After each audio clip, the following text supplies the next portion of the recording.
So stole the belt to Jose Aldo. I was like, oh my God, it's crazy. Did you see him put his feet on the table and declare himself the king of Dublin?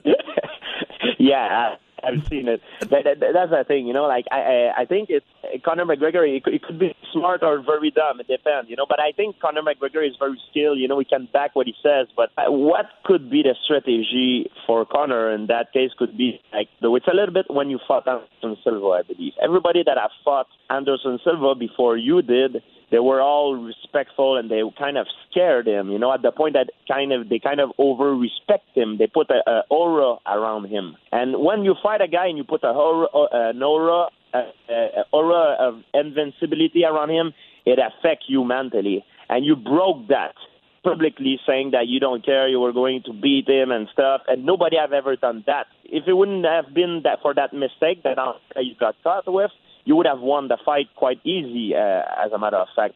And I believe what is happening is Conor McGregor is trying to do similar thing that you did to Anderson Silva. Everybody that have fought Jose Aldo, he's a very flamboyant fighter, he's very dangerous, and he has that aura of invincibility around him. And he's like the best pound for pound in the world right now, and that's what I believe. So I think Conor McGregor is trying to play that game, try to get into his head. And maybe it's going to work, maybe it's not. We'll see what's going to happen. I think this McGregor is fantastic. He's got a weird style. He's definitely entertaining. Let's leave the entertainment out of it. I think his skills really are fantastic.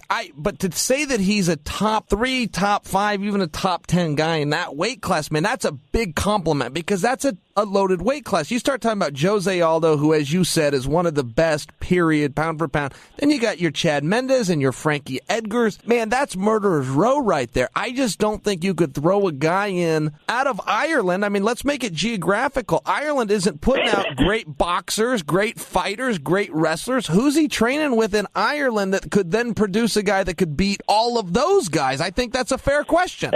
I agree, but doesn't mean it doesn't mean nothing. I'm going to give you an example. I became world champion.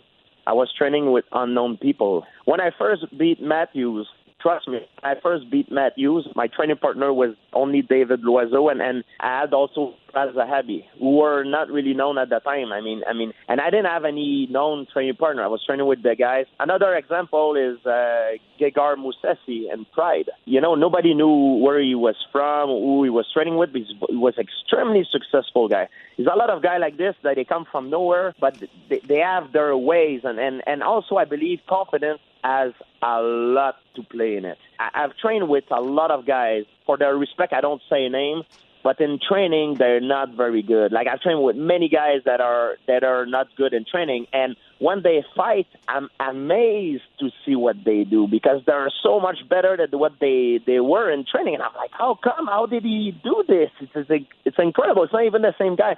Because they have confidence in themselves, Sure. When they apply a technique, they believe in it 100% and they go for it.